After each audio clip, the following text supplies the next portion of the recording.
Bien chicos, bienvenidos a mi canal, a un nuevo video de anatomía patológica. En esta ocasión vamos a hablar de diabetes mellitus. Vamos a dar una pequeña descripción de las funciones del páncreas, comentaremos de su historia, una introducción, diabetes como problema de salud pública. Veremos también los valores normales de glucosa y los criterios para un diagnóstico de diabetes, la clasificación, fisiología normal de la insulina y homeostasis de la glucosa. Veremos también la patogenia de diabetes mellitus tipo 1 y 2, la morfología, la diabetes y sus complicaciones tardías e histopatología. Antes de hablar de diabetes, me gustaría que conozcamos un poco sobre este órgano, el páncreas. Es un órgano ubicado por detrás del estómago, rodeado por las 4 porciones del duodeno. Es retroperitoneal que tiene dos funciones, es decir, de función mixta. Una función exócrina que está representada por la liberación de los jugos pancreáticos. Esta secreción es alcalina porque tiene un elevado contenido de bicarbonato, además de tener una concentración enzimática muy importante, la cual es esencial para la digestión de prácticamente todo tipo de sustancias. En cambio, su función endocrina está representada por los islotes de Langerhans, donde tenemos a las células beta, las cuales son las productoras de insulina. Esta insulina nos va a ayudar a la velocidad o al transporte de la glucosa hacia el interior de las células. Aparte que tiene con múltiples efectos sintéticos y promotores del crecimiento. Las células alfa, estas pues secretan glucagón, lo que induce a una hiperglucemia por su actividad glucogenolítica en el hígado. Y tenemos a las células delta que contienen somatostatina, la cual suprime la liberación tanto de insulina como de glucagón, pues por parte del páncreas. También tenemos a las células que contienen un polipéptido pancreático especial, la cual ejerce diversos efectos digestivos, como la estimulación de la secreción gástrica y de enzimas intestinales, asimismo con la inhibición de la motilidad intestinal. Vamos a hablar de la historia de la diabetes. La diabetes ya era conocida desde antes de la era cristiana. En el manuscrito descubierto por Evers en Egipto en el siglo XV a.C. se describen síntomas similares que corresponden a la diabetes. Areteo de Capadocia era un médico griego que posiblemente estudió en Alejandría y era residente en Roma. Describe enfermedades como la tuberculosis, la difteria, la epilepsia. Para él la diabetes es una enfermedad fría y húmeda en la que la carne y los músculos se funden para convertirse en orina. Fue él quien le dio el nombre de diabetes, que en griego significa sifón, refiriéndose al síntoma más llamativo por la exagerada emisión de orina. Él quería decir que el agua entraba y salía sin quedarse en el individuo.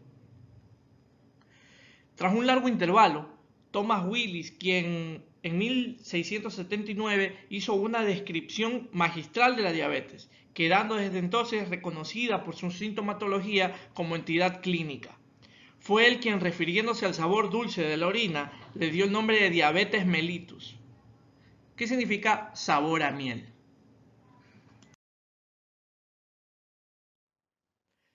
La diabetes mellitus, más que una enfermedad aislada, es un conjunto de trastornos metabólicos que comparten características comunes a la hiperglucemia. La diabetes se caracteriza por una secreción, por defectos en la secreción de insulina o a la acción de la insulina, es decir, o la resistencia a la insulina, frecuentemente a ambas. La diabetes mellitus puede asociarse a un daño secundario de múltiples órganos, especialmente riñones, nervios, ojos y vasos sanguíneos. De acuerdo con la Asociación Americana de Diabetes, en Estados Unidos, la diabetes afecta a más de 20 millones de niños y adultos, o al 7% de esta población. La diabetes es un problema de salud pública en Ecuador, ya que esta enfermedad está afectando a la población con tasas cada vez más elevadas según la Encuesta Nacional de Salud y Nutrición. La prevalencia de diabetes en la población de 10 a 59 años de edad es de 1.7%, Esta proporción va subiendo a partir de los 30 años de edad y a los 50. Uno de cada 10 ecuatorianos ya tiene diabetes. Existen factores de riesgo asociados con esta enfermedad, como la alimentación no saludable, la inactividad física, el abuso del alcohol, el consumo de cigarrillos. Estos son 4 factores de riesgo que están relacionados directamente con enfermedades no transmisibles y entre ellas pues el tema tratado, que es la diabetes. Otros datos de la Encuesta Nacional de Salud y Nutrición demuestran la prevalencia de la obesidad, que la obesidad está aumentando en todos los grupos de edad. 3 de cada 10 niños de edad escolar presentan sobrepeso y obesidad. La diabetes y la obesidad ya no se consideran las enfermedades de la abundancia y afectan desproporcionadamente pues, a todos los sectores de la población, es decir, tanto clase alta, media como clase baja.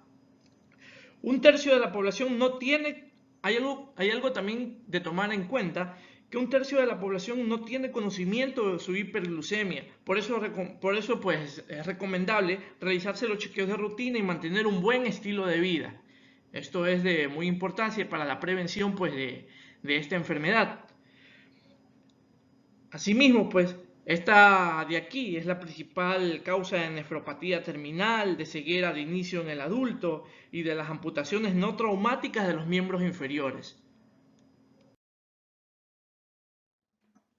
El conocimiento de los valores normales de glucosa sanguínea o de glucemia es muy importante para dar un diagnóstico certero de diabetes. El valor normal de glucosa oscila entre 70 y 120 miligramos por decilitro. Existen 3 criterios para dar un diagnóstico de diabetes, los cuales se establecen por una elevación de concentración de glucosa sanguínea. El primero, pues la concentración de glucosa sanguínea aleatoria de 200 miligramos por decilitro o superior a este, con signos y síntomas clásicos de la enfermedad, como es poliuria, polidipsia y polifagia.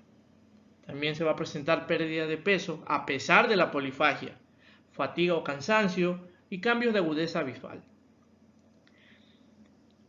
La concentración de glucosa en ayuno de 126 miligramos por decilitro o superior en más de una ocasión. Por la mañana, es decir, en ayuno, los niveles de glucosa sanguínea son más bajos y se elevan después de cada comida, es decir, una glucemia postprandial, y vuelven a descender 2 horas después.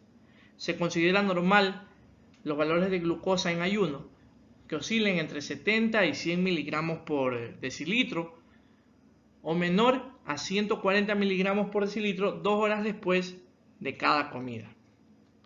Y finalmente tenemos una prueba de tolerancia oral a la glucosa. El objetivo de esta prueba pues, es diagnosticar o excluir diabetes y cuadros metabólicos relacionados. El análisis de la prueba de tolerancia oral a la glucosa es un examen de laboratorio para verificar la forma como el cuerpo descompone, es decir, metaboliza el azúcar. Consiste en ingerir una solución glucosada de 75 gramos de glucosa y se aguarda en reposo 2 horas, momento en que se realiza una nueva extracción de sangre.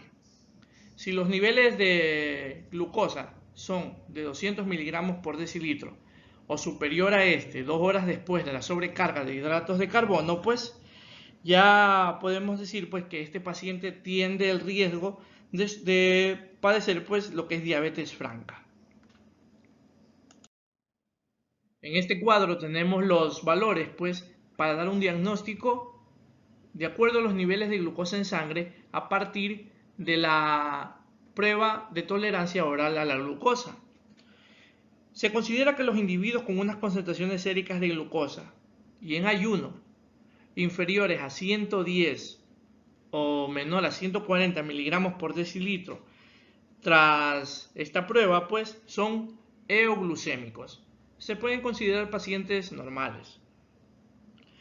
Sin embargo, se considera que los pacientes con una glucosa sérica en ayuno superior a 110 pero menor a 126 miligramos por decilitro o unos valores superiores a 140 miligramos por decilitro pero inferiores a 200 miligramos por decilitro tienen una tolerancia alterada a la glucosa.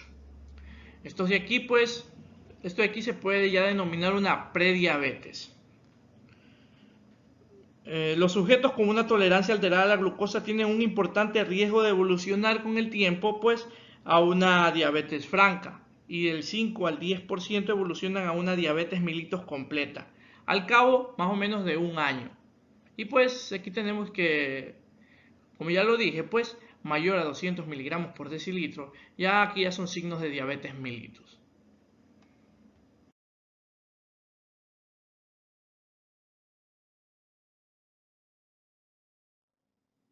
La clasificación de la diabetes. Aunque todas las formas de diabetes mellitus pues comparten hiperglucemia como característica común, las causas son amplias, son diferentes. Una pues es de origen genético y la otra es por el estilo de vida que lleva a la persona, que lleva el paciente. Si realiza actividad física, el tipo de alimentación que lleva, que conlleva, etcétera.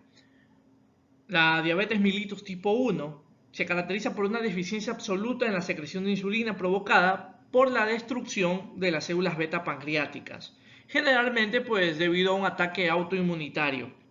La diabetes tipo 1 la carecen al menos el 10% de las personas.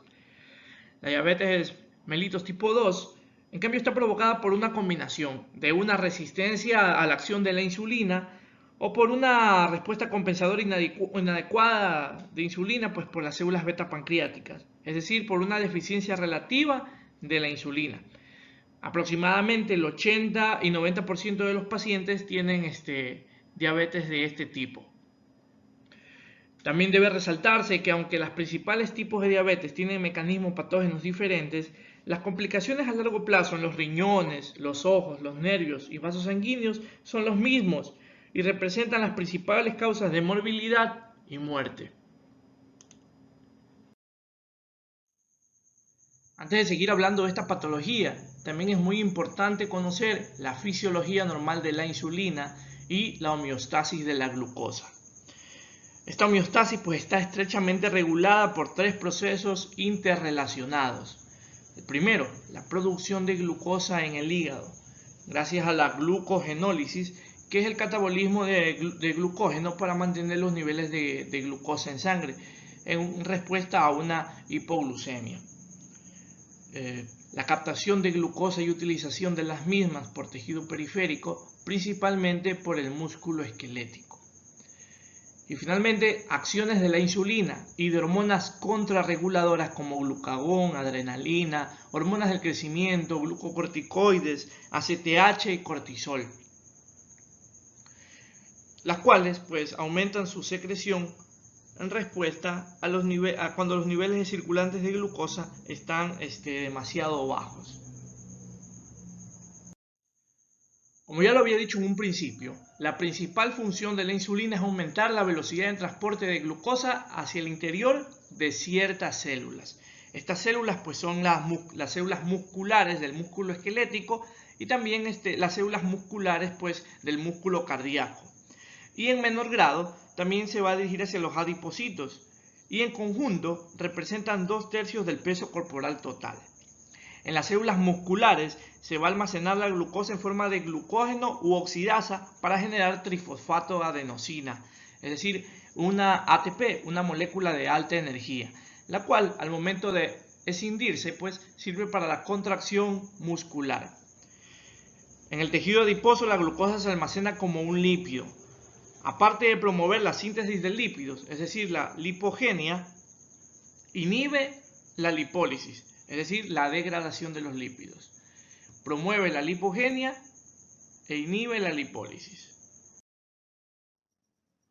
En este cuadro tenemos un resumen de los diferentes efectos hormonales que producen la insulina, el glucagón, la adrenalina en los distintos tejidos, en el músculo, en el tejido adiposo, en el hígado. La insulina tiene un efecto anabólico en el músculo y en el hígado. En el músculo pues favorece la captura de la glucosa como una fuente de energía.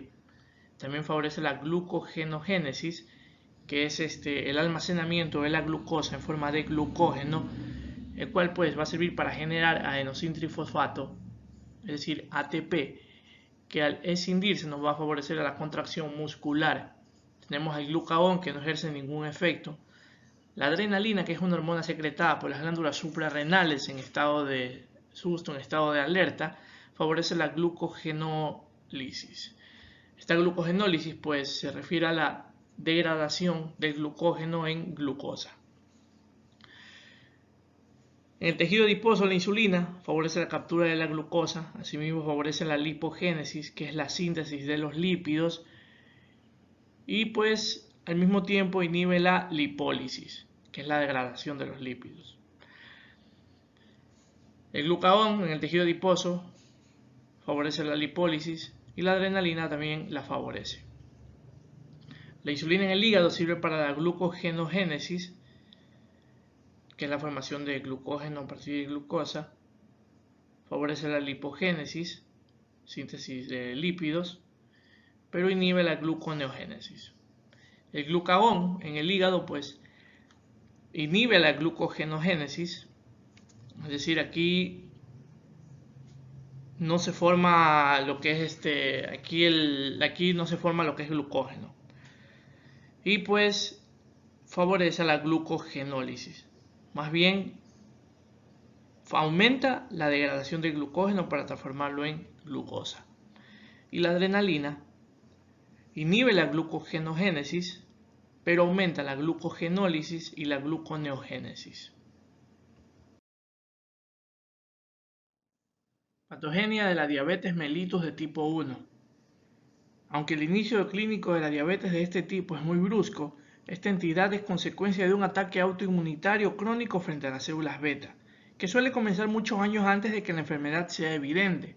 Las manifestaciones clásicas de la enfermedad aparecen más tarde, cuando ya se ha destruido más del 90% de las células beta. La anomalía inmunitaria fundamental de la diabetes tipo 1 es el fracaso de la autotolerancia de los linfocitos T. La diabetes tipo 1 se desarrolla sobre todo en la infancia y se manifiesta en la pubertad, y pues la disminución de las células beta, como observamos la masa de células beta, como observamos de manera vertical, va disminuyendo conforme avanzamos en la edad, pues hasta tener una diabetes franca.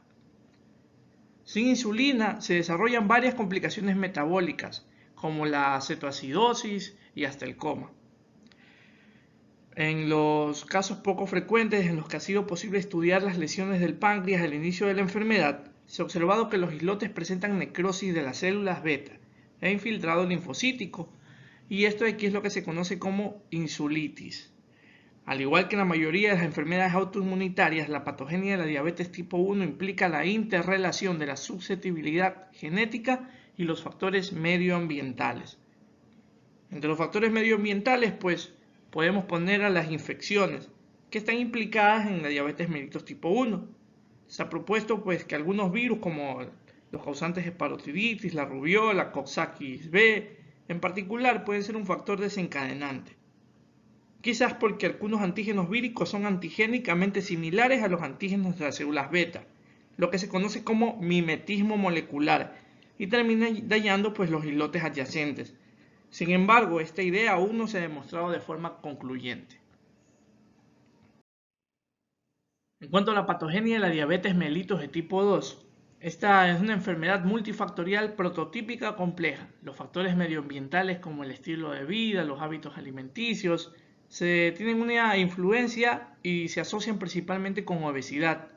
En los estudios de asociación pangenómicos a gran escala recientes se han obtenido nuevos datos sobre la base genética de esta enfermedad, al identificarse más de una docena de lugares de susceptibilidad denominados genes diabetógenos.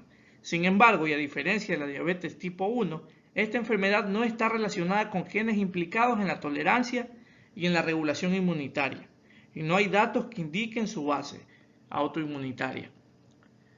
Defectos metabólicos característicos de la diabetes de tipo 2 son una menor capacidad de responder a la insulina en los tejidos periféricos, es decir, resistencia a la insulina, como ya les había dicho, y la segunda, disfunción de las células beta, que se manifiesta por la secreción inadecuada de insulina ante la resistencia a la misma y a la hiperglucemia. La patogenia de la diabetes mellitus de tipo 2 se va a caracterizar por la resistencia a la insulina o la deficiencia de producción de insulina por parte de las células beta. Esto está dado por predisposición genética o por factores medioambientales, o factores relacionados con el estilo de vida del paciente. Primero va a haber una hiperplasia compensadora de células beta para mantener o intentar mantener los niveles de glucosa normales en sangre, una normoglucemia. Por consiguiente va a haber una deficiencia de producción de insulina por células beta, es decir, ya va a ser precoz. Y va a haber una tolerancia pues a la glucosa alterada. Y pues por consiguiente nos va a llevar a una diabetes franca. En raras ocasiones el fracaso primario de células beta puede producir diabetes mellitus de tipo 2 sin un estado de resistencia a la insulina. Morfología, diabetes y sus complicaciones tardías. Las alteraciones morfológicas más importantes están relacionadas con muchas complicaciones sistémicas tardías en la diabetes. En la mayoría de los casos es probable encontrar variaciones morfológicas en las arterias, como una enfermedad macrovascular, en las membranas basales de pequeños vasos, la microangiopatía, en los riñones con una nefropatía diabética, en la retina con una retinopatía, en los nervios una neuropatía y también afectar otros tejidos. Todos estos cambios se ven tanto en la diabetes de tipo 1 como en la diabetes de tipo 2. Las lesiones en el páncreas son inconstantes y rara vez tienen valor diagnóstico. Puede haber una o más de las siguientes alteraciones. Reducción del número y del tamaño de los islotes. Este cambio se ve más a menudo en la diabetes de tipo 1, en particular cuando la enfermedad avanza con rapidez. La mayoría de los islotes son pequeños y poco evidentes y pues estos no se detectan con facilidad. También va a haber un infiltrado leucocítico en los islotes. Esto de aquí pues se ve pues con una infiltración de células mononucleares como linfocitos y macrófagos. Esto pues conduce a una atrofia y a la desaparición de las células beta productoras de insulina, lo que se denomina insulitis, como les había dicho en una diapositiva anterior. También va a haber una sustitución por amiloide de los islotes en la diabetes de tipo 2. Como observamos en esta imagen de aquí, va a ser el depósito de un material amorfo de color rosa cuando se lo tiñe de hematoxilina y eosina. Esto de aquí se llama lo que es la sustancia amiloide. Esta sustancia es una proteína anormal producida por la médula ósea y se deposita en distintos órganos. Incluso este de aquí puede provocar, en este caso el páncreas, incluso esta sustancia, esta proteína anormal puede provocar una disfunción normal de este órgano. Esta por lo general comienza en los capilares, rodeándolos y entre las células. En estadios avanzados, los islotes pueden estar prácticamente obliterados, así como observamos, pues no. Los islotes pueden estar prácticamente obliterados. También puede observarse fibrosis. Aunque la inflamación se produce al comienzo de la evolución natural en la diabetes de tipo 2, el depósito de amiloide es propio de los casos pues, de larga duración. Bien, les he traído algunas patologías relacionadas con la diabetes. Enfermedad macrovascular diabética. La enfermedad macrovascular diabética en la aterosclerosis acelerada afecta a la aorta y a las arterias grandes y de tamaño medio. El infarto al miocardio casi tan frecuente en hombres y mujeres diabéticas, pero infrecuente en mujeres no diabéticas en edad fértil. Esto es importante. Las mujeres, los porcentajes de aterosclerosis y por consiguiente infarto al miocardio en mujeres de edad fértil es muy menor a los porcentajes de hombres, debido a que las mujeres en esta etapa tienen la secreción ovárica. Esta secreción ovárica es como un protector, las protege de aterosclerosis mientras se encuentran en esta etapa. Una vez que las mujeres llegan a lo que es la menopausia, 40 a 50 años, los porcentajes llegan a ser incluso a igualar al porcentaje de los hombres de infartos al miocardio. La gangrena de las extremidades inferiores como resultado de la enfermedad macrovascular avanzada es alrededor de 100 veces más frecuente en los diabéticos que en la población general. La hialinosis es frecuente en enfermedades como hipertensión, lupus eritematoso sistémico, diabetes. Tenemos un ejemplo de aterosclerosis hialina renal grave en una muestra teñida pues, con ácido periódico de Schiff. Es más prevalente y más grave en diabéticos que en no diabéticos. Se representa, pues, como observamos en esta imagen, una arteriola aferente, la cual está tortuosa, que presenta un engrosamiento amorfo y hialino en sus paredes, lo cual produce un estrechamiento de su luz. Como es esperable, en diabéticos se relaciona no solo con la duración de la enfermedad, sino también con la presencia o ausencia de hipertensión. La microangiopatía diabética es una de las características más compatibles con la diabetes. Esta se caracteriza por el engrosamiento difuso de las membranas basales y esto es más evidente en los capilares de la piel, en el músculo esquelético, la retina, los glomérulos renales y de la médula renal. Por microscopía, tanto óptica como electrónica, la lámina basal que separa las células endoteliales o parenquimatosas del tejido circundante se observa muy engrosada por capas concéntricas de material hialino compuestos predominantemente por colágeno de tipo 4, como se observa en esta corteza renal, la cual pues tiene una tinción de ácido periódico de Schiff. Debe destacarse también que a pesar del incremento en el grosor de las membranas basales, los capilares diabéticos son más permeables de lo normal a las proteínas plasmáticas. La microangiopatía subyace al desarrollo de la nefropatía, la retinopatía y de algunas formas de neuropatía diabética. Nefropatía diabética. Como lo dije en un principio, y es importante recordar, los riñones son dianas principales de la diabetes. Encontramos tres tipos de lesiones: las lesiones glomerulares, las lesiones vasculares renales, principalmente arteriosclerosis, pielonefritis, incluida papilitis necrosante. Las lesiones glomerulares más importantes son el engrosamiento de la membrana basal capilar, la esclerosis mesangial difusa y la glomerulosclerosis nodular. Las membranas basales de los capilares glomerulares se encuentran engrosadas en toda su longitud. Este cambio puede observarse mediante microscopía electrónica a los pocos años del inicio de la enfermedad, algunas veces sin ningún cambio asociado a la función renal. Como observamos en esta imagen, un glomérulo renal pues que muestra un engrosamiento marcado de la membrana basal glomerular en un paciente diabético.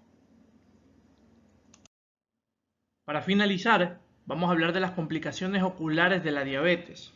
Los trastornos visuales, a veces incluso la ceguera total, son una de las consecuencias más temidas en la diabetes de larga duración. La lesión en la retina tiene dos formas: la retinopatía no proliferativa y la retinopatía proliferativa. La retinopatía no proliferativa, esta incluye hemorragias intrarretinianas o preretinianas, exudados retinianos, microaneurismas, dilataciones venosas, edema y, lo que es más importante, un engrosamiento de los capilares retinianos, lo que se conoce como microangiopatía. Los exudados retinianos pueden ser blandos, es decir, los microinfartos, o duros. Estos exudados duros se caracterizan por el depósito de proteínas plasmáticas y de grasa, es decir, de lípidos. En cuanto a la retinopatía proliferativa, pues como observamos en esta imagen de aquí, muchos vasos sanguíneos en la retina se cierran, evitando el riego adecuado de la sangre que fluye a la retina, la cual responde, pues, estos vasos responden creando nuevos vasos anormales, los cuales no dan un riego normal adecuado. Estos incluso pueden sangrar y crear tejido fibroso, el cual causa arrugamientos o hasta un desprendimiento de la retina, como observamos en esta esquina inferior. Ahora, si vasos similares aumentan de manera normal en la parte delantera del ojo, pueden bloquear los canales de drenaje en el ojo y causar presión alta y posiblemente glaucoma. La retinopatía diabética proliferativa puede afectar tanto la visión central como periférica. Bueno chicos, espero que les haya gustado el video. No olviden suscribirse a mi canal y darle clic a la campanita para que le lleguen notificaciones de los próximos videos que subiré.